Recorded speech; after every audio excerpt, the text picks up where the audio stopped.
Yo les bros, bienvenue sur Spatule Bro, je suis le chef et on se retrouve aujourd'hui pour la petite review de l'épisode 10 de Bleach The Thousand Year Blood War qui nous offre un épisode encore une fois fortement sympathique. Il y a des choses à dire qui vont être intéressantes je pense, comme d'habitude de toute façon avec mes revues de la passion, mais avant justement, petit instant passion. Oui bien sûr, oui. C'est bientôt Noël. La neige, les sapins, les repas en famille, les chants de Noël en attendant gentiment que Papa Noël dépose les cadeaux au pied du sapin. Oh oh oh oh oh! C'est le chef Noël, bande de petits bâtards! T'en as marre de recevoir ton coffret Scorpio annuel qui pue la défaite? Eh ben t'inquiète pas, nous on te ramène une liste de cadeaux bien stylés que tu vas pouvoir mettre dans ta besace et dans celle de tes potes et de ta famille! Ouais! Arena tome 1 et 2, tu veux ta dose de badacité, de baston et de punchline? Ce webtoon est fait pour toi. L'intégralité de la saison 1 réunie en 2 tomes dessinés par Clarity aux éditions Vega Dupuis. Petit résumé, imagine Light Yagami, au lieu d'écrire des noms dans son carnet comme une zoulette, et ben à la place il est obligé de se friter avec des aliens de 15 mètres qui butent à toute tournevis. Trop bien! Ensuite, tu veux animer ton réveillon autrement qu'en rigolant aux blagues de tonton beauf et un peu raciste? Eh bien fais plutôt une partie de la boîte à quiz manga du chef Otaku. Près de 600 questions et défis pour tester tes connaissances en manga, animé et culture geek. Des grands moments de poil à garantie. Et quel est le plus long manga du monde? Ma bite!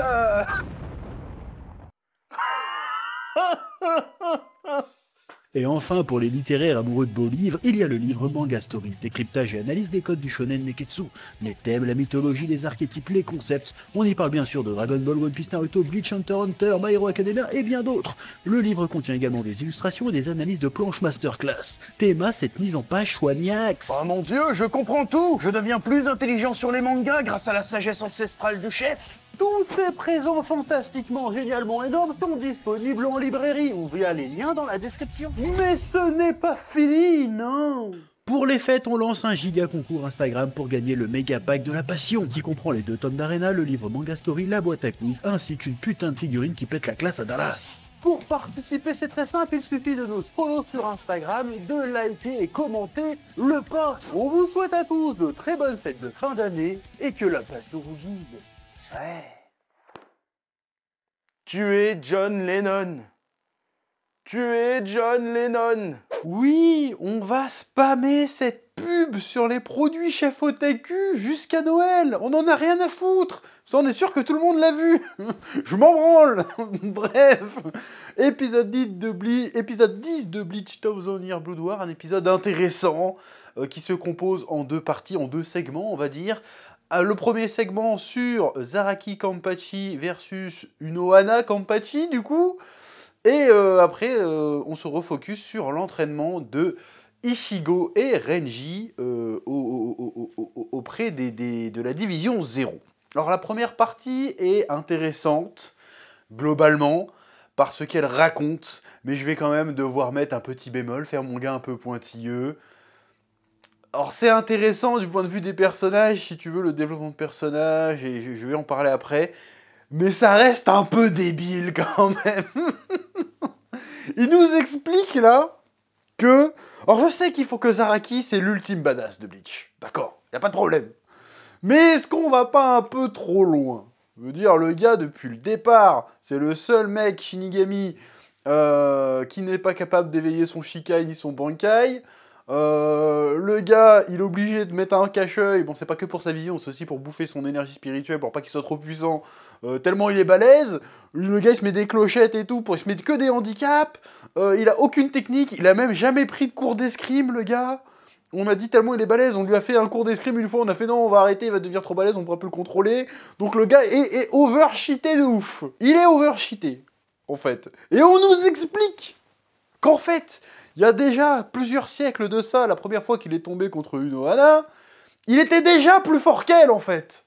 C'est-à-dire que le gamin était tellement balèze, et il a tellement kiffé se battre contre elle, il a fait « Merde, je suis plus fort qu'elle, je vais la tuer, oh vas-y, je me retiens. » Inconsciemment, il fait « Oh vas-y, je baisse ma puissance, sinon je vais l'éclater. » Et donc on apprend que tous ces siècles qui se sont déroulés, Kampachi s'est battu contre plein de gars et tout, tout ce moment-là, il se retenait. Alors que le gars est censé être giga trop fort de chez Balèze. C'est-à-dire que le gars, quand il avait 10 piges, il était déjà plus fort. C'est parce que, je suis désolé, hein, c'est ce que j'ai compris de l'épisode. Après, j'ai peut-être raté un truc.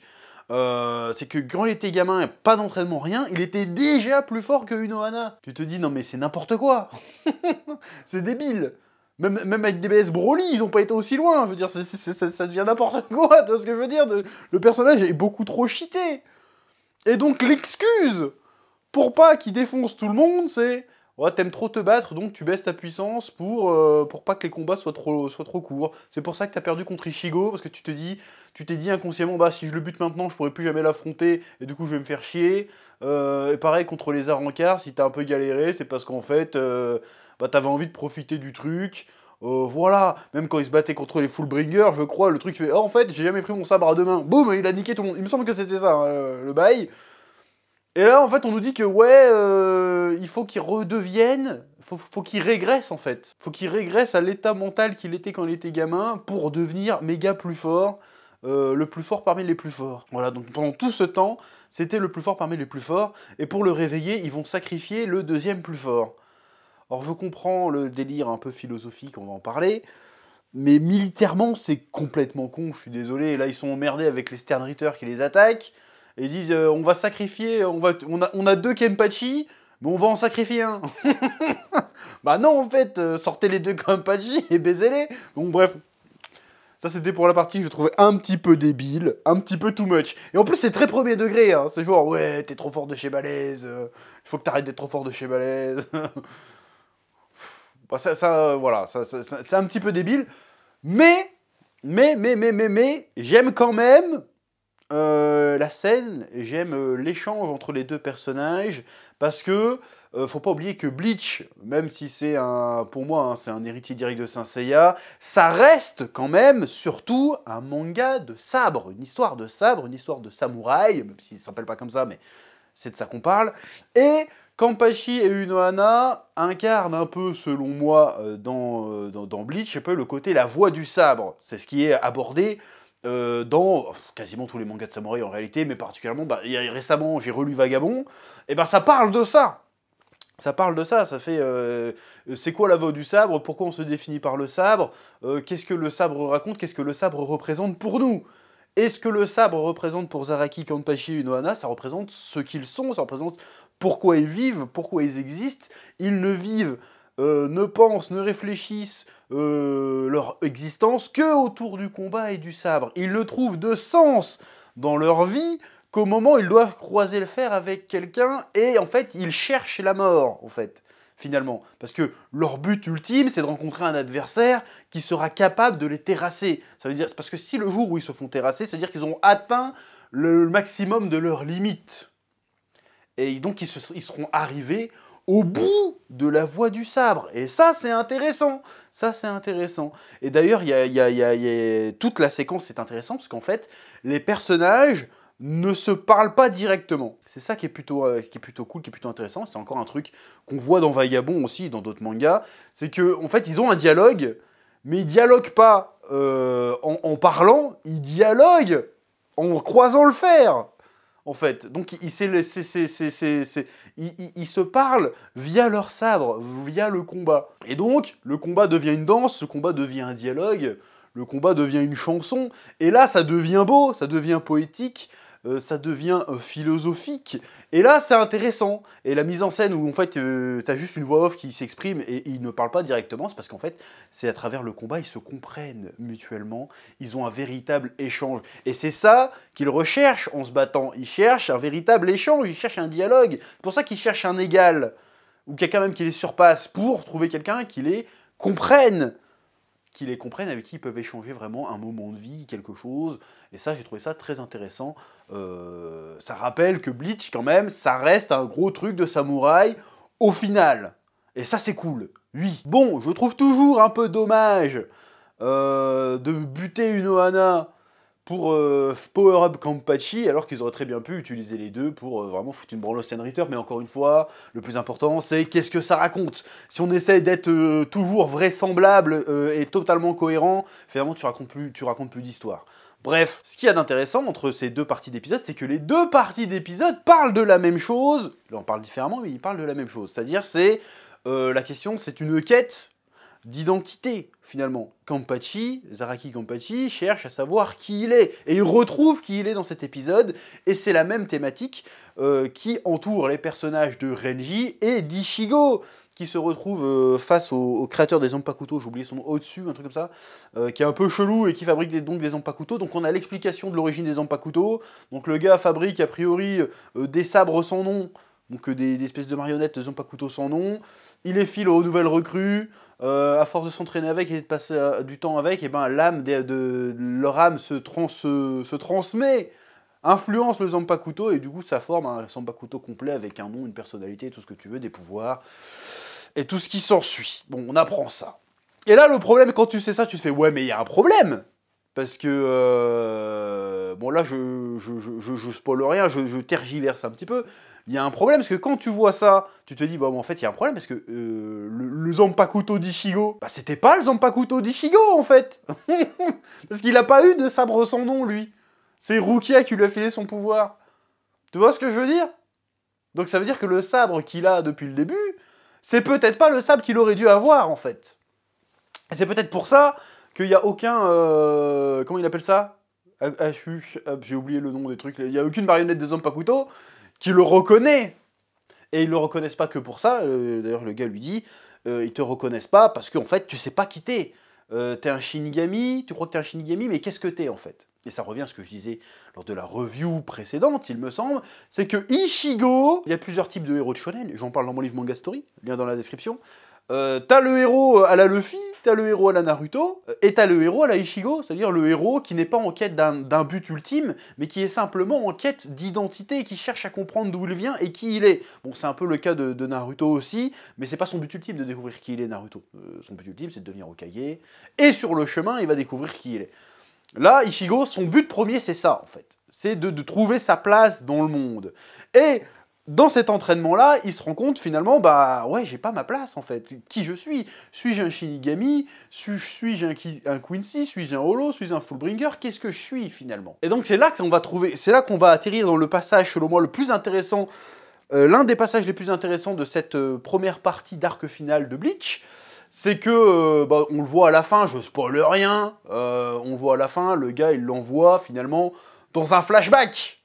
On a compris. D'ailleurs, tu vois le truc, je spoil rien, bien évidemment, de ce qui va se passer, mais il l'envoie dans un flashback. Donc là, il envoie, j'allais dire Naruto, mais c'est pas Naruto, il envoie Ichigo dans une quête spirituelle. Ça, c'est encore une fois, c'est les entraînements, les transcendances et la transformation, des thèmes que j'aborde dans mon livre Manga Story, hein, c'est écrit dans mon livre. On va assister à une quête spirituelle d'Ichigo qui va lui permettre, in fine, de se découvrir, de comprendre qui il est, et donc de se transcender, de s'accomplir en comprenant ses origines, d'où il vient, ce qu'il est et pourquoi il se bat. On va avoir un truc assez similaire à Naruto quand il va dans la cascade, qui rencontre sa daronne en esprit, tu vois, et qui lui raconte l'histoire. Quand il ressort de là, Naruto, c'est plus le même Naruto, c'est Naruto qui connaît ses origines, qui a toutes les réponses, qui sait d'où il vient, qui sait qui il est et donc où il doit aller. On va avoir plus ou moins le même cheminement. Encore une fois, j'en parle dans mon livre Manga Story. Et ça va être très intéressant. Bon, du coup, le côté Renji est un peu passé à la trappe. Alors, je sais pas si c'est hérité du manga. Ça aurait été intéressant aussi de se focus sur le... Peut-être que ça arrive après, je me souviens plus exactement. Ça aurait été intéressant aussi de se focus sur le parcours de Renji. Parce que bon, c'est un peu le rival, c'est un peu le sidekick. Ça aurait été intéressant d'en parler un peu plus. Parce que si c'est juste pour le faire, vas-y, il est justifier son power-up sans faire tout le cheminement qu'il va faire avec Ichigo, c'est un petit peu dommage. Mais bon, on sait au moins que Renji sait qui il est et pourquoi il se bat. Ce qui n'est pas encore, a priori, le cas d'Ichigo. Et ce qu'on va apprendre à découvrir, certainement dans cette fin de cycle. Hein, parce qu'il me semble que, si j'avais bien compris à l'époque, ils avaient dit qu'il y aurait 4 cycles dans cette nouvelle saison de Bleach, c'est-à-dire qu'il y aurait 4 parties. 3 ou 4 parties, je ne sais plus, de 12-13 épisodes. On arrive dans le dernier segment, qui selon moi va être, comme je le disais, la partie la plus intéressante de tout l'arc. Voilà. Après, pour moi, ça va partir un peu en couille du souvenir que j'en ai. Encore une fois, il faudrait que je relise le manga pour bien être sûr. Mais on verra bien, en tout cas pour l'instant, cet épisode était très bien. Plein de choses intéressantes. Voilà, très bien mené. Et je suis très curieux de voir la suite, encore une fois. Je serais très curieux de voir les prochains épisodes, voir comment ils vont adapter ça et comment ils vont réussir à enjoliver le manga, à sublimer le manga là-dessus. Parce que je pense que les épisodes à venir vont faire date. Je pense qu'ils vont marquer les esprits, surtout pour les animés only, je pense. Voilà, ça risque d'être cool, ça risque d'être plein d'émotions. J'ai franchement hâte de voir ça. Bref, c'est à peu près tout ce que j'avais à dire sur cet épisode de Bleach. Comme d'habitude, je te laisse le temps de mettre un petit pouce bleu, hein, ça aide au référencement de la chaîne, ça fait plaisir. Un petit commentaire, ça aide aussi au référencement de la chaîne, mais surtout pour me dire ce que vous avez pensé de cet épisode, ce que vous avez pensé de cette review. Si selon vous, j'aurais dû parler d'autres choses, d'autres trucs que vous voulez me faire signaler, n'hésitez pas non plus à le dire. Et je vous dis à très vite sur Spatule Bro, et surtout que la passion vous guide. Oui.